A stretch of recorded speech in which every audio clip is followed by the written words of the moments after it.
শোনা good morning. তুমি আজকে আমাকে কাচলত ফেলে দিতা। না না, আমার বাউটা ফোনটা উঠেছি না, তুমি আমার বোধে পাও নাই রো। না না, ওই যে বান্ধবীর সাথে বন্ধন দিতে যাচ্ছি। হ্যাঁ ওই শুনো না, আজকে তুমি আমাকে মগলাই খিলাবা। হ্যাঁ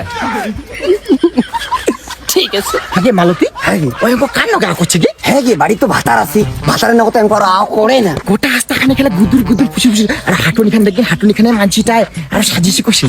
কাজ জানে গে মাই কি যে ধরছে গে। ওই দি ওই ফোনটা থোন আগে। ওই দি দেখ, মানসিক প্রাইভেট জায়গা কিন্তু ঘুতাইস না। দেশি লোকটা না ভাতি আছ ওদের বাগেছে হইছে গে দি, যাই যেন আদা খাবে তাই তেন ঝাল বুঝিবে। মাই পুষকে না অন্যকে আমার হিসেবে বেড়াটা উড়িস জানিস, কোন দিন ফুরুত করে পালান দিবে আর ভাতার আমাকে দুষিবে। বাড়ির বড় বড় ছাওয়ালা আছে, নাতি পুতি পাইছে, কোন হিসেবে এই সময় প্রেম করে? লজ্জাও লাগে না। ওই ঝর্ণা, প্রেমের কোনোদিন বয়স হয় না।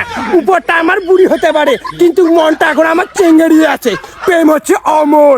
আর তোরা কিন্তু পার্সোনাল ব্যাপারে একদম ঢুকবি না, নাহলে বাজিনি দিয়ে ডাং দিব।